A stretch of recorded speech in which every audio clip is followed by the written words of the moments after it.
संतो सतगुरु अलख लखाया। संतो सतगुरु अलख लखाया। संतो सतगुरु अलख लखाया। संतो सतगुरु अलख लखाया। मन बुद्धि बाणी जहाँ जा मन बुद्धि बाणी जाहि न जानत, वेद कहत सकुचाया। मन बुद्धि बाणी जाहि न जानत, वेद कहत सकुचाया। अगमय पार अथाह गोचर, अगमय पार अथाह गोचर, नेति नेति यही गाया। संतो सतगुरु अलख लखाया। संतो सतगुरु अलख लखाया। शिव सनकादिक और ब्रह्मा के वह प्रभु हाथ न आया। शिव सनकादिक और ब्रह्मा के वह प्रभु हाथ न आया। व्यास वशिष्ठ विचारक हारे, व्यास वशिष्ठ विचारक हारे, कोई पार नहीं पाया। संतो सतगुरु अलख लखाया। संतो सतगुरु अलख लखाया। संतो सतगुरु अलख लखाया। संतो सतगुरु अलख लखाया। तिल में तेल काष्ठ में अग्नि, तिल में तेल काठ में अग्नि, प्रत्येक माहि समाया। तिल में तेल काष्ठ में अग्नि, प्रत्येक माहि समाया। शब्द में अर्थ पदार्थ पद में, शब्द में अर्थ पदार्थ पद में, स्वर में राग सुनाया। स्वर में राग सुनाया। संतोषो सतगुरु अलख लखाया। संतो सतगुरु अलख लखाया।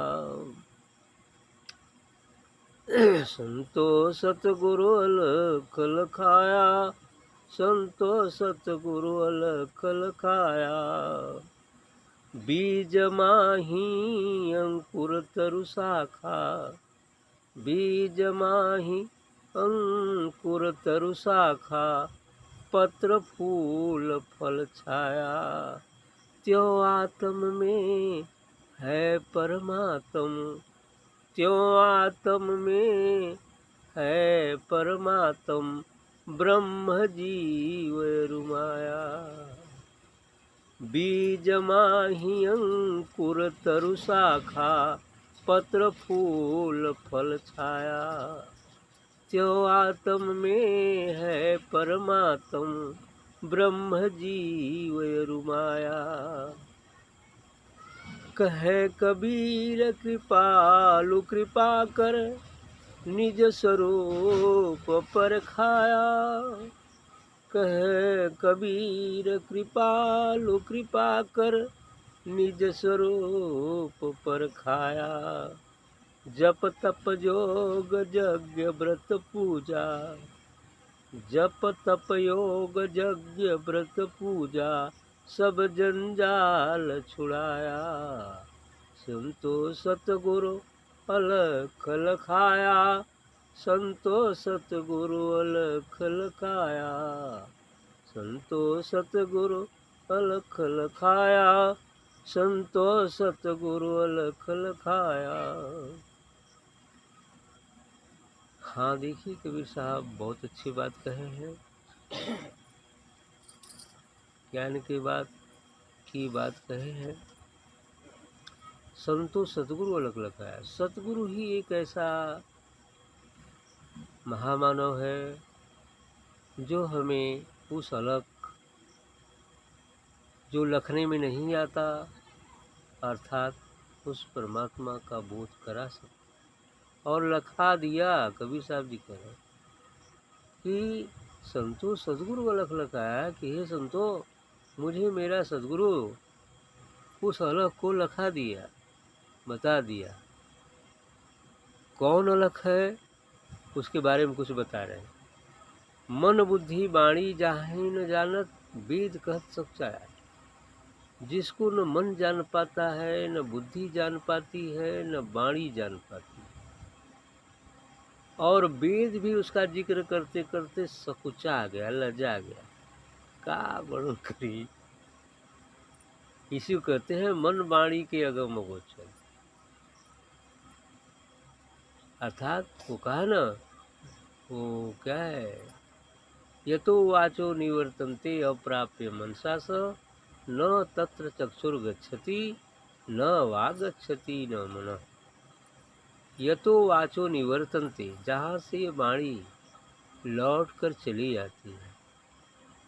यतो वाचो निवर्तन्ते अप्राप्य मनसा स, मन के साथ जिसे न पाकर, मन के साथ जिसे न पाकर यह वाणी जहाँ से लौट आती है, न तत्र चक्षुर गच्छति, न वहाँ ये आँख जाती है, न वागच्छति, न वाणी जाती है, न मन, न मन जाता है। ऐसा वो अलख है। जहाँ तक हमारी बुद्धि काम करती है उसके परे है। जहाँ बुद्धि समाप्त हो जाती है, जहाँ सोचना हम बंद कर देते हैं, जहाँ हम शून्य हो जाते हैं, वहाँ इसीलिए बुद्धि की पहुंच नहीं है। वह वर्णातीत है, अक्षर है, वाणी से परे है, कैसे जानोगे। और जो बुद्धि के परे चला जाता है वही बुद्ध है। एक ही बुद्ध नहीं, तमाम बुद्ध है, तमाम बुद्ध हुए। अर्थात शरीर बुद्ध का एक अलग रहा, लेकिन बुद्ध जिसे कहते हैं उसका मतलब है जो अलग को लग गया, बुद्ध हो गया, बोध हो गया, बुद्ध हो गया, समाधान हो गया, बुद्ध हो गया। यही अर्थ है उसका, ये स्थिति। तो इसलिए कहे कि वेद कह सच्चाया। वेद कहते कहते थक गया तो कहता न इति न इति, नेति नेति, न इति न इति। अर्थात उसका चाहे जितना भी वर्णन कर लिया जाए फिर भी उसका कभी समापन नहीं। चाहे जितना वर्णन कर लिया जाए फिर भी उसका समापन नहीं, और बढ़ते ही जाता है। इसलिए वो हार गया। वो बात सदगुरु ने लिखाया कबीर साहब। आगे कह रहे हैं कि शिव सनकादिक और ब्रह्मा के वो प्रभु हाथ न आया। कथवा शिव, भगवान शंकर, भगवान शिव, सनक सनंदन सनत कुमारी सनक है। ब्रह्मा में विष्णु का नाम नहीं आया है, मान लीजिए वो भी ब्रह्मा विष्णु महेश। कोई पार न पाया, कोई समझ नहीं पाया। यहाँ तक कि व्यास वशिष्ठ विचारक हारे, कोई पार नहीं पाया। व्यास वशिष्ठ भी करे और बड़ी बड़ी विचारक भी हार गए, लेकिन समझ नहीं पाए, पार नहीं पाए। यदि समझे हो तो उसका पार तो है नहीं। समझ में आ गया ये बात ठीक है, लेकिन उसका पार है ऐसा कुछ है ही नहीं, क्योंकि जो उसका आदि है, अनंत है, वो अनंत है। इसलिए उसका पार पाना कठिन है। वो अपने में सर्वोच्च है। यही बात है। इसीलिए यहाँ कहा गया कि उसका कोई पार नहीं पाया। अब बता रहे हैं कि तब कैसा है वो। अभी तो बताया कौन कौन था, पाया कौन नहीं पाया। अब बता रहे हैं कि कैसा है वो। तो तिल में तेल, काष्ठ में अग्नि। जैसे तिल्ली में तेल होता है और इस सूखी लकड़ी में अग्नि होता है।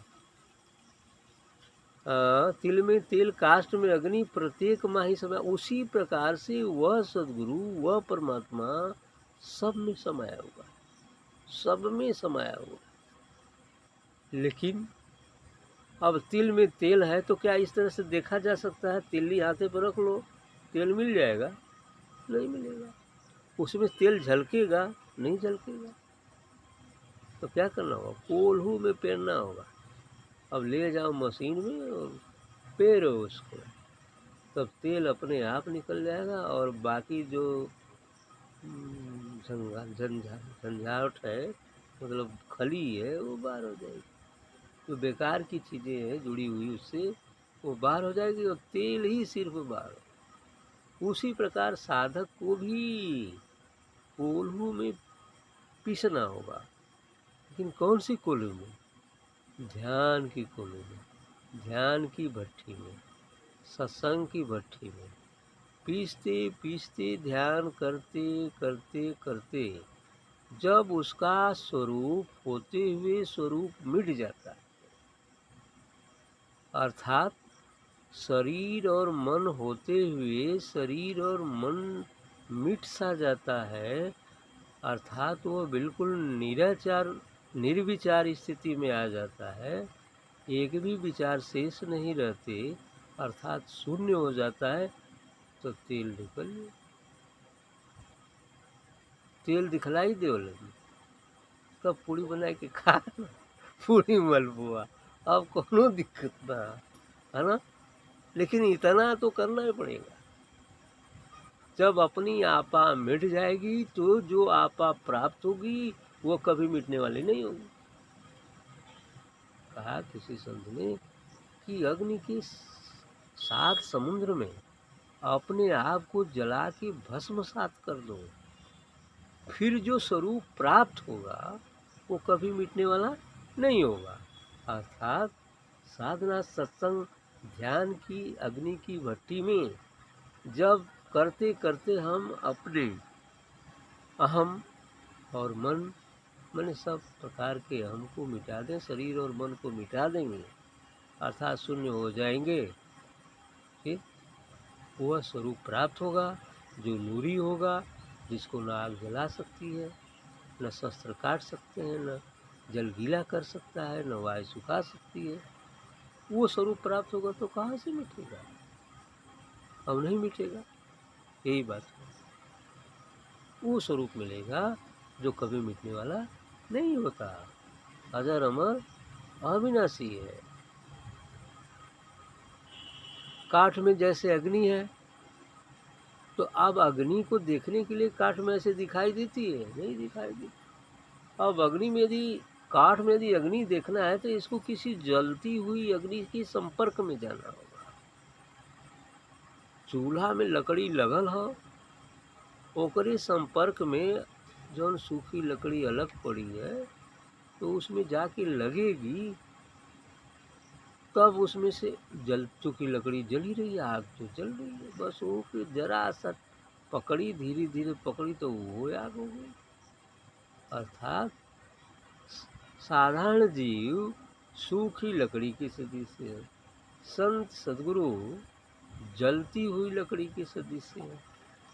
अब सूखी लकड़ी जलती हुई लकड़ी के संपर्क में आएगी तो तुरंत, ये लकड़ी तो जल सकती है तुरंत, लेकिन ये तुरंत नहीं जलेगी कि तुरंत जल जाए, तुरंत आग हो जाए, नहीं, धीरे धीरे सुलगना शुरू करेगी। सुलगते सुलगते सुलगते एक दिन वो भी आग बन जाए। यानी जो गुरु है वो भी वही हो जाएगा। लेकिन समर्पण होना चाहिए। यदि लकड़ी समर्पण न करे जलते हुए लकड़ी के साथ, अपने को अलग बनाए रखे का नहीं हम जलते ना ही, अब वो अलगे पड़ल बा तो कैसे जली? अलगे अपने को बनाए रखे अहंकार में कि मैं अलग, मैं जाऊंगी ही नहीं, उस जलते हुए लकड़ी पता नहीं वो जलाएगा कि नहीं जलाएगा। अब इस विचार से यदि अलग पड़ी ही रहे और उस भट्टी में लगे ही नहीं, आग कहाँ से पाएगी? आग कहाँ पैदा होगी? नहीं हो पाएगी, फिर वो सड़ गड़ के वहीं समाप्त हो जाएगी। आग तो नहीं बन पाएगी। आगे और उदाहरण देते हैं कि बीज माही अंकुर तर शाखा, पत्र फूल फल छाया।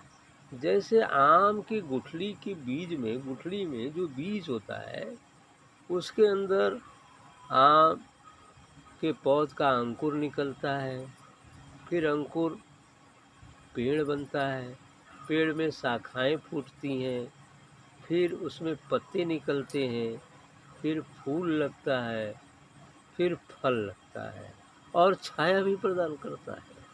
इतना काम बीज में है, इतना काम बीज में है।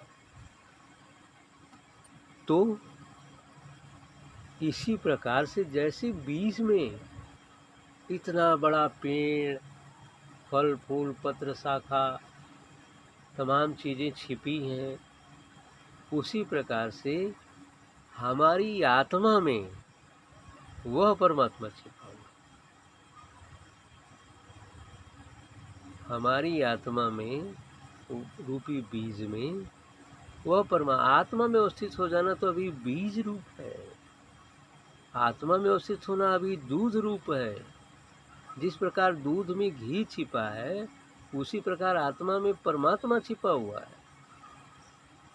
इसलिए तो पहले तो हम अपने आप को शरीर मानते हैं, मन मानते हैं, साथ ही इस आत्मा पर बेचारी 3 गिलाफ पड़ गए स्थूल सूक्ष्म कारण का, जिस पिंजड़े में बंद होकर यह लाचार पड़ी है, लाचार पक्षी की बात। इसका जो प्रकाश था वो बिल्कुल दब सा गया है, इसको कुछ बोध नहीं है। लेकिन यही सतगुरु जगाकर यही तो संकेत करते हैं कि भाई उस पिंजड़े से बाहर आओ। और पिंजड़े से बाहर आने का एक ही तरीका है, मरने का नाटक करो उस पक्षी की बात। याद है ना? मरने का नाटक, पिंजड़े में ही मर जाओ। तो मालिक आएगा, साला मर गया, चलो फेंक दो। और फेंक दिया तो बस फुर उड़ गया, है ना? वही चीज़ तो करना होगा, अर्थात हमें भी मरना होगा, अर्थात मरने का नाटक करना होगा। शरीर से नहीं मरना होगा, मरने का नाटक करना होगा, अनुभव करना होगा कि अब हम मर गए, शरीर मर गया, मन मर गया। तब मन मर गया, तब एक ही बचा, आत्मा बची। आत्मा तो मरेगी नहीं, यही चीज होता है। तो त्यों आत्म में है परमात्मा, ब्रह्म जीव और माया।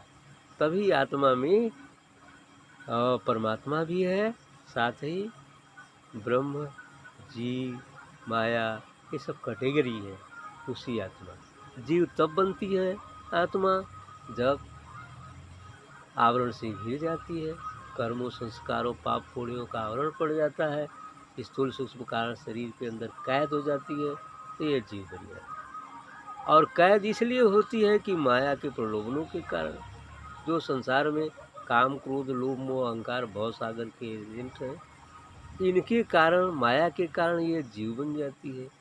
अब जीव बन गई तो ब्रह्म कैसे बनेगी? अब सद्गुरु की कृपा होगी तो वह साधना सत्संग करेगा तो धीरे धीरे वो माया से उसका रुझान कम होगा, साथ ही उसके आवरण जो आत्मा पर पड़े हैं वो मिटेंगे। फिर वही आत्मा जो जीव बनी है माया के वशीभूत होने से, अब वो ब्रह्म बन जाती है। जब ब्रह्म बन जाती है तभी एक चीज बच जाता है, इसे हम पार ब्रह्म और आगे परम ब्रह्म भी कहते हैं। ठीक, तो हमें कहाँ तक पहुँचना है? परम ब्रह्म तक पहुँचना है, तब हम अपने स्वरूप को समझ पाएंगे। ये स्थिति है ना, ऐसा ही है। क्या कहा कबीर साहब ने, एकदम खाली बात याद रखो। कहें कबीर कृपाल कृपा कर निज स्वरूप पर खाया। तब कबीर साहब कहते हैं कि गुरु रामानंद आपके गुरु थे, और जो भी राम के आनंद में हो जाता है सभी रामानंद हो जाता है। अर्थात जिसे ब्रह्म का बोध हो गया, सतगुरु का बोध हो गया, रामानंद है, परमानंद है, कृष्णानंद, कुछ कह लो, है ना? मन चाहे जो नाम रख लो हो जाएगा। तो इसलिए ब्रह्म जी और माया, कहें कबीर कृपाल कृपा कर निज स्वरूप पर खाया। कबीर साहब कहते हैं कि वो कृपालु ने कृपा करके और निज स्वरूप पर खाया, मुझे अपना स्वरूप की पहचान करा। जब तक योग व्रत यज्ञ व्रत पूजा सब जन जाता, और इतनी नहीं, और जब पहचान होगी तो कुल छूट गए। जब तप योग व्रत पूजा पाठ तीर्थ व्रत मंदिर मस्जिद कुल गए, बस कुल जंजाल छूट गया। अब क्या रह गया? एक, बस एको अहम क्या है, बहुत से अमीर ये तो अलग हो गया, लेकिन अहम ब्रह्मास्मि, बस यही होगा। सो हम योग